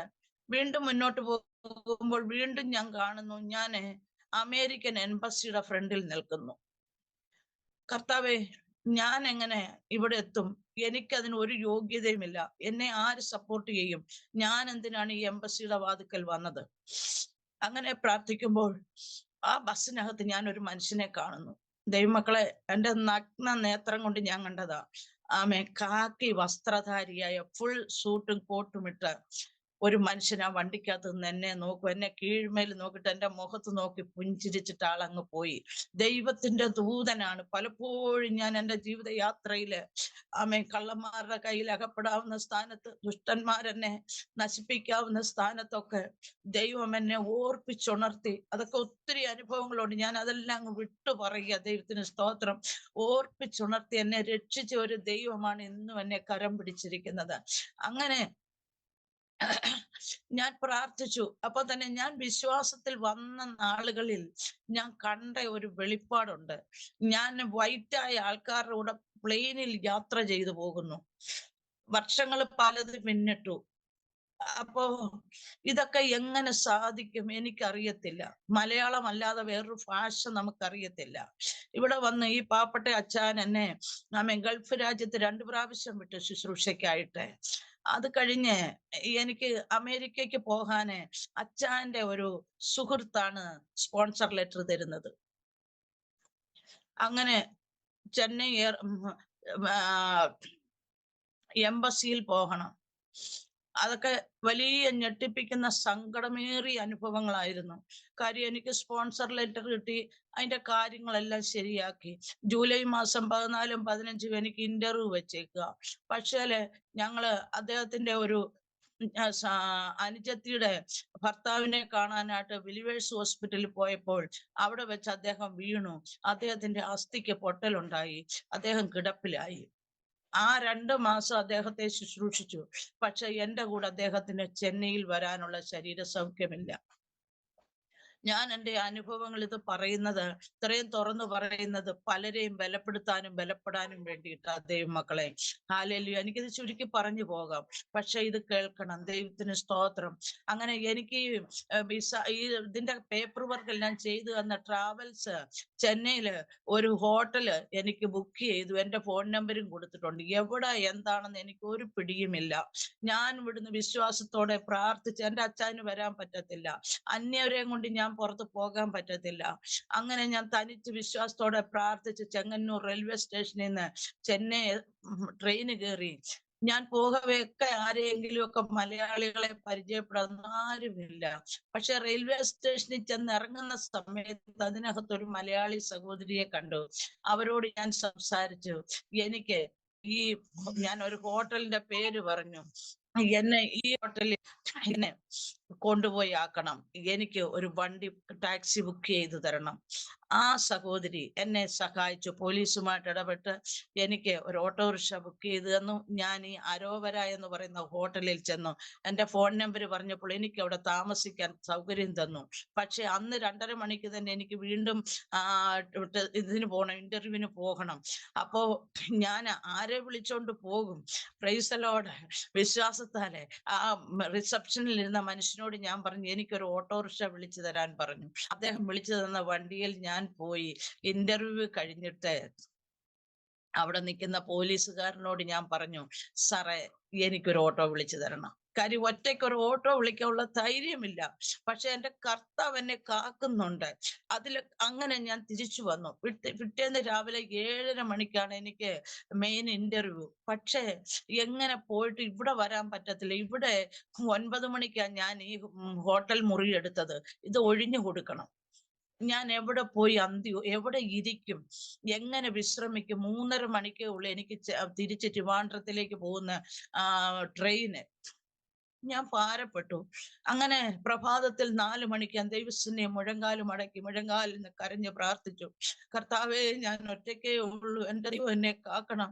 അങ്ങനെ എൻ്റെ ബാഗും എൻ്റെ സകല സാധനങ്ങളും അവിടെ ഒന്നും കൊണ്ടു കയറാനൊക്കത്തില്ല. മൊബൈലാകട്ടെ, ബാഗാകട്ടെ, കയ്യിൽ ഒരു ലഗേജും പിടിക്കാൻ പറ്റത്തില്ല. സകലതും എടുത്ത് ഞാൻ ആ റിസപ്ഷനിൽ കൊണ്ടുവന്ന് ബാഗ് അടച്ച് ആ റിസപ്ഷനിസ്റ്റിനോട് പറഞ്ഞു, ഇതിവിടെ ഇരിക്കട്ടെ, എനിക്കൊരു ഓട്ടോ വിളിച്ചു തരാൻ പറഞ്ഞു. അങ്ങനെ ഞാൻ ചെന്നു, ഓട്ടോയിൽ അവിടെ ചെന്നു, ഇന്റർവ്യൂവിന് കയറി. ആരെയും ഒരു മലയാളിയെ പോലും കാണുന്നില്ല. പക്ഷെ പെട്ടെന്ന് എൻ്റെ തൊട്ടു മുമ്പിൽ നിൽക്കുന്ന ഒരു മാതാവ് മലയാളി. ഒരു സെക്കൻഡിൽ ഞാൻ പെട്ടെന്ന് അവരെ പരിചയപ്പെട്ടു. അപ്പൊ അവര് കാലിഫോർണിയക്ക് പോകാനായിട്ട് അവരുടെ മകളുടെ അടുക്ക് പോകാനാ മകനുമായിട്ട് വന്നതാ. ഞാൻ ഒറ്റ വാക്കി പറഞ്ഞു, എൻ്റെ ഹസ്ബൻഡിന് ഒരു ആക്സിഡന്റ് ഉണ്ടായി, ഞാൻ ഒറ്റയ്ക്കാ വന്നേ, വിഷമിക്കണ്ട, ഞാനും മോനും ഉണ്ട്, ഞങ്ങൾ താഴെ നിൽക്കാമെന്ന് പറഞ്ഞു. അടുത്ത എൻ്റെ ഇന്റർവ്യൂ എന്നെ വിളിച്ചു. എനിക്കൊന്നുമില്ല, സ്വന്തം പേര്, വസ്തുവില്ല, വീടില്ല, ഒന്നുമില്ല, കൂടുതൽ കാര്യങ്ങളൊന്നുമില്ല. പക്ഷെ എനിക്ക് വിസ അടിച്ചു തന്നു. ദൈവത്തിന് സ്തോത്രം. കർത്താവിന്റെ വാഗ്ദത്തമാണ്. ആമേൻ, ഹല്ലേലൂയ, സ്തോത്രം. ആമേൻ. പല ഡോക്യുമെന്റ്സും വേണം. USA ഒരു വിസ കിട്ടണമെങ്കിൽ. പക്ഷെ എനിക്ക് വിസ അടിച്ച് കിട്ടി. 2018 ഫിസിനാക്കിന്റെ ഫാമിലി കോൺഫറൻസ് ഫ്ലോറിഡയിലെ ഒർലാൻഡോയിൽ നടക്കുന്നു. ആ മീറ്റിങ്ങിലെ ഒരു സ്പോൺസർ ലെറ്റർ എനിക്ക് കിട്ടിയത്. എനിക്ക് വിസ അടിച്ച് കിട്ടി. അങ്ങനെ ഞാൻ താഴോട്ട് വരുമ്പോൾ ആ മാതാവ് മകന്റെ അടുത്ത് പോകാതെ തന്നെ എന്നെ കാത്തവിടെ നിൽക്കുക. ദൈവം ദൂതനെ അയക്കും എന്ന് പറഞ്ഞാൽ ദൈവം തന്റെ കുഞ്ഞുങ്ങൾക്ക് വേണ്ടി ദൂതനെ അയക്കും. ഇതെങ്ങനെ സംഭവിച്ചു എന്ന് ചോദിച്ചാൽ ഇത് യഹോവയാൽ സംഭവിച്ചു. നമ്മുടെ ദൃഷ്ടിയിൽ ആശ്ചര്യമായിരിക്കുന്നു. അങ്ങനെ ആ മാതാവ് എന്നെയും കൂട്ടിക്കൊണ്ടാണ് തന്റെ മകന്റെ അടുക്ക ചെല്ലുന്നത്. പറഞ്ഞു, കുഞ്ഞെ ഇതുപോലാണ്, ഒറ്റയ്ക്കേ ഉള്ളൂ, സാരമില്ല, ആന്റിയുടെ ഹോട്ടലിൽ ചെന്ന് ആന്റിയുടെ ലഗേജും എടുത്തുകൊണ്ട് നമുക്ക് നമ്മുടെ കൂടെ ആന്റിയെ കൊണ്ടുവന്ന് പാർപ്പിക്കാം. കാര്യം എനിക്ക് 2:30 ഉള്ളൂ ട്രെയിന്. അവര് ഓട്ടോ വിളിച്ച് അവിടെ പോയി എന്റെ സാധനങ്ങളും എടുത്ത് അവരോടൊപ്പം വന്ന് അവര് ബ്രേക്ക്ഫാസ്റ്റ് തന്നു. ഞാൻ കഴിച്ചു. ഉച്ചയ്ക്ക് ലഞ്ചിന്റെ സമയമായപ്പോൾ അവരൊരു ഹോട്ടലിലേക്ക് എന്നെയും കൂട്ടിക്കൊണ്ടുപോയി. ഞങ്ങൾ 3 പേര് ഭക്ഷണം കഴിച്ചു. വെള്ളം പോലും കുടിക്കാൻ കിട്ടുമോ എന്ന് ഞാൻ പ്രതീക്ഷിച്ചില്ല. കാര്യം ഞാൻ തനിച്ചേ ഉള്ള, എങ്ങും ഒരു പരിചയവുമില്ല, ആരോടും ഒന്നും പറയാനും പറ്റത്തില്ല. എങ്ങോട്ട് കൊണ്ടുപോകും, എന്ത് സംഭവിക്കുമെന്ന് എനിക്കറിയത്തില്ല. അങ്ങനെ അവര് എനിക്ക് ഭക്ഷണവും തന്ന്. ഞാൻ പൈസ കൊടുക്കുമ്പോൾ ഇവര് വാങ്ങുന്നതുമില്ല. എന്നോട് പറയും ഞങ്ങൾക്കൊന്നും വേണ്ട. എനിക്കൊരു ഓട്ടോ വിളിച്ചു തന്ന് നേരെ ഞാൻ ചെന്നൈ റെയിൽവേ സ്റ്റേഷനിൽ തേജോമയനായ ദൈവം സുരക്ഷിതത്തോടെ എന്നെ കൊണ്ടെത്തിച്ച ദൈവത്തിന് സ്തോത്രം. ഇന്നും എൻ്റെ ദൈവത്തെ സ്തുതിക്കാതിരിക്കാൻ എനിക്ക് പറ്റത്തില്ല. അപ്പോൾ ട്രെയിൻ അവിടെ കിടപ്പുണ്ട്. ഞാൻ ട്രെയിനിൽ കയറി വെളുപ്പിനെ 5:30 മണിക്ക് ചെങ്ങന്നൂർ വന്ന് ഞാൻ എൻ്റെ വീട്ടിൽ വന്നു. എനിക്ക് അമേരിക്കയ്ക്ക് പോകണം. പക്ഷെ ആരെയും പരിചയമില്ല. ഞങ്ങളുടെ പാസ്റ്റർ ഒക്കെ പലരെയും കോണ്ടാക്ട് ചെയ്തു. പക്ഷെ ഒരു ലേഡീസിനെ അക്കോമഡേറ്റ് ചെയ്യാൻ പലരും വിസമ്മതിക്കുന്നു. ദൈവത്തിന് സ്തോത്രം. ഞാൻ ആരാ എന്തുവാന്ന് ആർക്കും അറിയത്തില്ലല്ലോ. അങ്ങനെ ഏതായാലും ഒരു സിസ്റ്ററിനെ എനിക്ക് പരിചയമുണ്ട്. അവർക്ക് ഞാൻ ഒരു വാട്സപ്പ് മെസ്സേജ് ഇട്ടു. ഉടനെ തന്നെ എനിക്ക് റിപ്ലൈ വന്നു, അമ്മ മേഞ്ഞ് കേറിപ്പോരെ, ഒന്നും വിഷമിക്കണ്ട. അങ്ങനെ ടിക്കറ്റ് എടുത്തു. ഞാൻ ഫ്ലോറിഡയിൽ ചെല്ലുന്നു. മലയാളം മാത്രമേ അറിയത്തുള്ളൂ. പക്ഷേ അവൻ USA പല സ്റ്റേറ്റുകളിലും ഫ്ലൈ ചെയ്യുവാനും പല സഭകളിലും പോയി യേശുവിനെ ഉയർത്തുവാനും സാക്ഷീകരിക്കാനും ദൈവവചനം ശുശ്രൂഷിക്കുവാനും അനേകർക്ക് കൊണ്ട് പ്രാർത്ഥിക്കുവാനും ദൈവത്തിന്റെ കരം കാണുവാൻ എനിക്കിടയായി തീർന്നു. ഹല്ലേലൂയ, ആമേൻ, സ്തോത്രം. എൻ്റെ കയ്യില് ഡോളർ കിട്ടിയപ്പോൾ ഞാൻ എൻ്റെ കരങ്ങളിൽ ഡോളർ എടുത്തു വെച്ചിട്ട് ഞാൻ പൊട്ടിക്കരഞ്ഞു. പലരും ഷൈൻ ചെയ്യാൻ പലതും കാണിക്കും. പക്ഷെ എനിക്കതൊന്നുമില്ല. ഞാൻ പൊട്ടിക്കരഞ്ഞു, കർത്താവേ എനിക്കിതിന് യോഗ്യതയില്ല, എനിക്ക് ഒരു യോഗ്യതയില്ല. ഞാൻ പൊട്ടിക്കരഞ്ഞു. ദൈവം എന്നെ മാനിച്ചു. കാര്യം സ്തോത്രം, ദൈവത്തിന്റെ വാഗ്ദത്തം. അങ്ങനെ ഞാൻ മടങ്ങി വന്നു. 2 പ്രാവശ്യം USA പോകുവാൻ ദൈവം സഹായിച്ചു. എൻ്റെ കുഞ്ഞിന്റെ ജീവിതത്തില്, എൻ്റെ തലമുറയുടെ ജീവിത സന്ധാരണത്തിന് വേണ്ട ക്രമീകരണങ്ങൾ ചെയ്യുവാൻ ജീവനുള്ള കർത്താവ് ഞങ്ങളെ സഹായിച്ചു. ദൈവം ആർക്കും കടക്കാരനല്ല. സത്യമായി തന്നെ വിളിച്ചപേക്ഷിക്കുന്ന ഏവർക്കും ദൈവം സമീപസ്ഥന. ദൈവത്തിന് സ്തോത്രം. എൻ്റെ കൊച്ചു മകളെ BSc നഴ്സിംഗിന് വിടാനിടയായി. അവൾ പഠിച്ചു. അവൾ ഇന്നൊരു ജോലിക്കാരിയാണ്. ഹൈദരാബാദ് അപ്പോളയിലെ നേഴ്സാണ്. ഇതെല്ലാം ദൈവത്താൽ സംഭവിച്ചത്. ശൂന്യതയ്ക്കകത്തുനിന്ന് എന്നെ കേൾക്കുന്ന ദൈവമക്കളെ, ശൂന്യതയ്ക്കകത്തുനിന്നാണ് ഞാൻ കടന്ന് തീക്കനലിനകത്തൂടെ. പൊള്ളിയിട്ടില്ല. യെശയ്യാവിൽ പറയുന്ന പോലെ നീ തീയിൽ കൂടി കടന്നാൽ വെന്തു പോകയില്ല, അഗ്നി ജ്വാല നിന്നെ ദഹിപ്പിക്കുകയില്ല. പക്ഷേ തീയിൽ കൂടെ കടക്കുന്ന അനുഭവങ്ങൾ, വെള്ളത്തിൽ കൂടെ പോകുന്ന അനുഭവം, പെരുവെള്ളത്തിന് എന്നെ മുക്കിക്കളയാൻ കഴിഞ്ഞില്ല. പാരമ്പര്യ ശക്തികൾക്ക് എന്നെ കെടുത്തി കളയാൻ കഴിഞ്ഞില്ല. രക്തബന്ധങ്ങൾക്ക് എന്നെ ശൂന്യതയാക്കാൻ കഴിഞ്ഞില്ല. എല്ലാവരും തള്ളിക്കളഞ്ഞ് ചേർത്ത് നിർത്തേണ്ടവരൊക്കെ നീക്കി മാറ്റിയപ്പോൾ എന്നെ ചേർത്ത് പിടിച്ച ഒരപ്പനാണ് ഇന്നും എനിക്കുള്ളത്. ദൈവത്തിന് സ്തോത്രം. ആ കർത്താവ് തരുന്ന കൃപയ്ക്കൊത്തോണം ദൈവത്തിന്റെ വേല ചെയ്തുകൊണ്ടായിരിക്കുന്നു. ദൈവത്തിന് സ്തോത്രം. പ്രിയപ്പെട്ടവന് ഒരു സ്ട്രോക്ക് വന്ന് അല്പ ക്ഷീണിതാവസ്ഥയിൽ ഇന്ന് ഭവനത്തിലായിരിക്കുക. അല്ലും ദൈവം ഏൽപ്പിച്ച വേല തികച്ച് നല്ലൊരു വാഗ്ദത്തം പ്രാപിക്കണമെന്ന് ഞാനും ആഗ്രഹിക്കുന്നു. എൻ്റെ ഈ സാക്ഷ്യം കേൾക്കുന്ന പ്രിയമുള്ളവരെ, ഏത് പ്രതിസന്ധിയുടെ നടുവിലും വിശ്വസ്തയോടെ കർത്താവിന് വേണ്ടി നിന്നാൽ ലോകം നമുക്കൊരു നല്ല പേര് ചിലപ്പോൾ തരത്തില്ല, ലോകം നമ്മളെ അംഗീകരിക്കത്തില്ല. അല്പം സൗന്ദര്യവും കളറും ഒക്കെ ഉണ്ടെങ്കിൽ ഒത്തിരി വില കൊടുക്കേണ്ടി വരും. അനുഭവിച്ച വ്യക്തിയാ ഞാൻ തുറന്നു പറയുക. ഇത് അനേകരെ ബലപ്പെടുത്താൻ വേണ്ടിയിട്ടാ. ഈ സാക്ഷ്യം കേൾക്കുന്ന ഏതൊരു വ്യക്തി ഉണ്ടെങ്കിലും അവരുടെ ജീവിതത്തിൽ ഇതൊരു വഴിത്തിരിവായി മാറട്ടെ എന്ന് ഞാൻ പ്രാർത്ഥിക്കുന്നു. ഒരു മിനിറ്റ് ഞാൻ പ്രാർത്ഥിക്കുന്നു. കർത്താവേ, ഈ സാക്ഷ്യം കേൾക്കുന്ന വ്യക്തികളിൽ ദൈവം ഇതിനകത്ത് വ്യത്യാസമുണ്ടാക്കണം. നിൽക്കുന്ന ജീവിതങ്ങൾക്ക് ഇത് ആശ്വാസം പകരണം. അരോമ ടിവിയെ ദൈവം അനുഗ്രഹിക്കണം. നിങ്ങളുടെ അഭിഷിക്തനെയും കുടുംബത്തെയും ദൈവം അനുഗ്രഹിക്കണം. ഇതിൽ കൂടെ അനേകർ വെളിച്ചം കാണുവാൻ ഇടയാകട്ടെ. പ്രാർത്ഥന കേട്ടതിനായി സ്തോത്രം. യേശു ക്രിസ്തുവിന്റെ നാമത്തിൽ പ്രാർത്ഥിക്കുന്നു, കേൾക്കണമേ പിതാവേ. ആമേൻ. എനിക്ക് ഈ അവസരം തന്ന കർത്താവിന്റെ ദാസൻ ഡാനിയൽ ജോണിനോട് ഹൃദയംഗമായ നന്ദി അറിയിച്ചുകൊണ്ട് കർത്തൃ സന്നിധിയിൽ താണിരിക്കുന്നു. ദൈവം നമ്മെ അനുഗ്രഹിക്കട്ടെ. Thank you. Amen, amen. Thank you പ്രിയ ഉഷ്യാന്റി. കർത്താവ് അനുഗ്രഹിക്കട്ടെ. ഇത്രത്തോളം സമയം വളരെ അനുഗ്രഹിക്കപ്പെട്ട നിലയിൽ ദൈവം നടത്തിയ അത്ഭുതകരമായ ജീവിതാനുഭവങ്ങൾ ദൈവനാമ മഹത്വത്തിന് വേണ്ടി അരോമ TV പ്രേക്ഷകരോടൊപ്പം പങ്കുവയ്ക്കുവാൻ കർത്താവിന്റെ ദാസിയെ ദൈവം ബലപ്പെടുത്തിയത് ഓർത്ത് ഞാൻ കർത്താവിന് സ്തോത്രം ചെയ്യുന്നു. 6 മക്കളിൽ ദൈവം കർത്താവിന് വേണ്ടി വിളിച്ച് വേർതിരിച്ച കർത്താവിന്റെ ദാസിയുടെ ജീവിതാനുഭവങ്ങൾ എത്ര അതിശയകരമായ രീതിയിലാണ് ദൈവം വേർതിരിച്ചത് എന്ന് കേൾക്കുവാൻ തക്കവണ്ണം കഴിഞ്ഞു. ഒരുപാട് ദൈവങ്ങള് ആരാധിക്കുവാനുണ്ടായിരുന്നു. എന്നാൽ അതിൽ നിന്നൊക്കെ വ്യത്യസ്തമായിട്ട് പ്രപഞ്ചത്തെ സൃഷ്ടിച്ച് സൂക്ഷിച്ച് പരിപാലിക്കുന്ന സർവശക്തന്റെ ഒരു മകളായി കർത്താവിന്റെ ദാസിയായി തീരുവാൻ ദൈവം തിരഞ്ഞെടുത്ത ആ തിരഞ്ഞെടുപ്പ് എത്ര വ്യത്യസ്തവും വേറിട്ടതുമായ ഒരു അനുഭവമായി ജീവിതത്തിൽ തീർന്നു എന്ന് കേൾക്കാൻ കഴിഞ്ഞു. ദൈവത്തിന്റെ പദ്ധതി ഒരു വ്യക്തിയുടെ ജീവിതത്തിൽ നിവർത്തിക്കപ്പെടുവാൻ ചില പ്രതികൂല സാഹചര്യങ്ങൾ ഒരുപക്ഷെങ്കിൽ ജീവിതത്തിൽ കടന്നു വരാം. നമുക്കത് ഉൾക്കൊള്ളുവാൻ കഴിയാത്തവണ്ണമുള്ള ചില സാഹചര്യങ്ങളിലൂടെ ഒരുപക്ഷെങ്കിൽ നമ്മൾ കടന്നു പോകേണ്ടി വരും.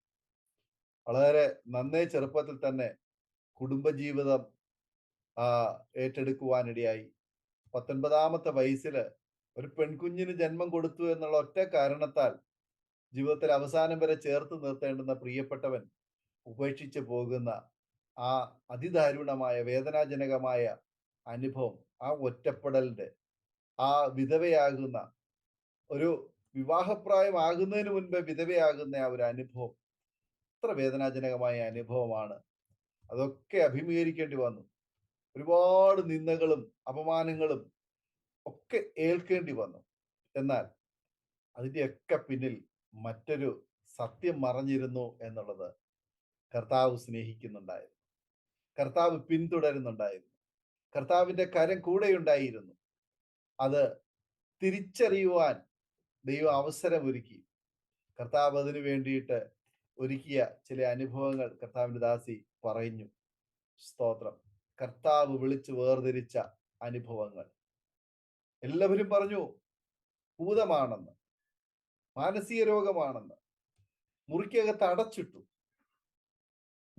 അടച്ചിട്ട് ഭൂതത്തെ ഒഴിപ്പിക്കുവാൻ പൈശാചിക ശക്തികളെ ഇറക്കുവാൻ മന്ത്രവാദികളെ കൊണ്ടുവന്നു.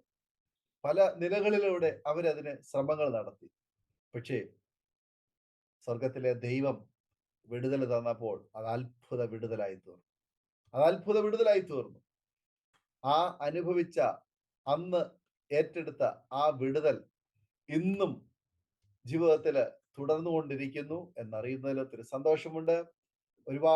ഒരുപാട് പേരുടെ ജീവിതത്തിൽ ആശ്വാസകരമായി തീരത്തക്കവണ്ണമുള്ള ഒരുപാട് അനുഭവങ്ങളുടെ ഓർമ്മകളുമായി ഇന്നും അനേക ഇടങ്ങളിൽ അനേകരുടെ നടുവിൽ രാജ്യങ്ങൾക്കപ്പുറത്തേക്ക് കടന്നുപോയി കർത്താവിനെ ഉയർത്തുവാൻ ദൈവം അവസരങ്ങൾ ഒരുക്കിയത് ഈ കഷ്ടത സഹിപ്പാൻ ഇടയായി തീർന്നത് കൊണ്ട്. സാരമില്ല, കർത്താവ് തന്നതായ ആ കഷ്ടതകള് ജീവിതത്തിലെ നന്മയ്ക്കായി പരിണമിച്ചു എന്നുള്ളത് കൊണ്ട് കർത്താവിനെ മഹത്വപ്പെടുത്തി തുടർന്നും ശിഷ്ടായുസിൽ സന്തോഷത്തോടെ ആയിരിക്കാൻ കർത്താവിന്റെ ദാസിയെ ദൈവം ബലപ്പെടുത്തട്ടെ എന്ന് ഇത്തരണത്തിൽ ആശംസിക്കുന്നു, പ്രാർത്ഥിക്കുന്നു. സമയം വേർതിരിച്ച് അരോമ TV പ്രേക്ഷകരോടൊപ്പം കടന്നു വന്ന് അനുഗ്രഹിക്കപ്പെട്ട ജീവിതാനുഭവം പങ്കുവച്ചതിന് പ്രിയ ആന്റിയോടതായ നന്ദി സ്നേഹം അറിയിക്കുന്നു. കർത്താവ് ധാരാളമായി അനുഗ്രഹിക്കട്ടെ, സൗഖ്യം ആരോഗ്യം ദീർഘായുസ്സും തരട്ടെ. കർത്താവ് ആമേൻ. പിന്നെ അനുഗ്രഹിക്കട്ടെ. പ്രേക്ഷകരെ, ഈ ജീവിതാനുഭവം സാക്ഷ്യം പ്രേക്ഷകർക്ക് ഒരു വേറിട്ട അനുഭവമായി തീർന്നു എന്ന് ഞങ്ങൾ പൂർണ്ണമായി വിശ്വസിക്കുന്നു. തീർച്ചയായിട്ടും നിങ്ങൾ കേട്ട ശേഷം നിങ്ങളുടെ പ്രിയപ്പെട്ടവർക്ക്, സുഹൃത്തുക്കൾക്ക് നിങ്ങൾ ഷെയർ ചെയ്ത് കൊടുക്കണം. നിങ്ങളുടെ വലിയ അഭിപ്രായങ്ങൾ, നിർദ്ദേശങ്ങൾ കമന്റ് ബോക്സിൽ രേഖപ്പെടുത്താൻ മറക്കരുത്. നിങ്ങൾക്ക് ഒരു പ്രാർത്ഥനാ വിഷയമുണ്ടെങ്കിൽ സ്ക്രീനിൽ കാണുന്ന വാട്സ്ആപ്പ് നമ്പറിൽ ഞങ്ങളെ അറിയിച്ചാൽ ഞങ്ങൾ നിങ്ങൾക്ക് വേണ്ടി പ്രാർത്ഥിക്കുന്നു. സാക്ഷ്യം പറഞ്ഞ പ്രിയപ്പെട്ടവരോടൊപ്പം എല്ലാ തിങ്കളാഴ്ചയും രാത്രി 8:30 മണി മുതൽ ഓൺലൈനിലൂടെ നടക്കുന്ന പ്രാർത്ഥനാ കൂട്ടായ്മയിലും നിങ്ങൾക്ക് സംബന്ധിക്കാവുന്നതാണ്. അടുത്ത അനുഗ്രഹിക്കപ്പെട്ട സാക്ഷ്യവും വചനചിന്തയുമായി നാം വീണ്ടും കൂടി കാണും വരെയും എല്ലാ പ്രിയപ്പെട്ടവർക്കും good bye. God bless you all. Amen. ഓർമ്മയുടെ മനോരഥത്തിൽ മായാത്ത ഓർമ്മയ്ക്കായി അരോമ മാട്രിമോണിയിൽ നിന്നും ജീവിത പങ്കാളിയെ കണ്ടെത്തൂ. നിങ്ങൾ ഒരു ക്രിസ്തീയ ജീവിത പങ്കാളിയെ അന്വേഷിക്കുകയാണോ? അതോ മക്കൾക്ക് അനുയോജ്യമായ ഒരു തക്ക തുണയ്ക്ക് വേണ്ടി പ്രാർത്ഥിക്കുന്ന വ്യക്തിയാണോ? എങ്കിൽ അരോമ മാട്രിമോണി നിങ്ങൾക്ക് വേണ്ടിയാണ്. ഇന്നു തന്നെ സൗജന്യമായി രജിസ്റ്റർ ചെയ്യൂ. അരോമ മാട്രിമോണിയുടെ പ്രത്യേകതകൾ: രജിസ്ട്രേഷൻ തികച്ചും സൗജന്യം. ലോകത്തെവിടെയുമുള്ള അനുയോജ്യമായ ക്രിസ്തീയ ജീവിത പങ്കാളിയെ തിരഞ്ഞെടുക്കാം. വിവാഹം നടക്കുന്നതുവരെ സർവീസ് ലഭിക്കുന്നു. ഏറ്റവും ചെറിയ പാക്കേജുകളും തിരഞ്ഞെടുക്കാം. അരോമ മാട്രിമോണി നിങ്ങൾക്കായി ഒരുക്കുന്നു വിവാഹം പരമാനന്ദം. Email aroma matrimony2020@gmail.com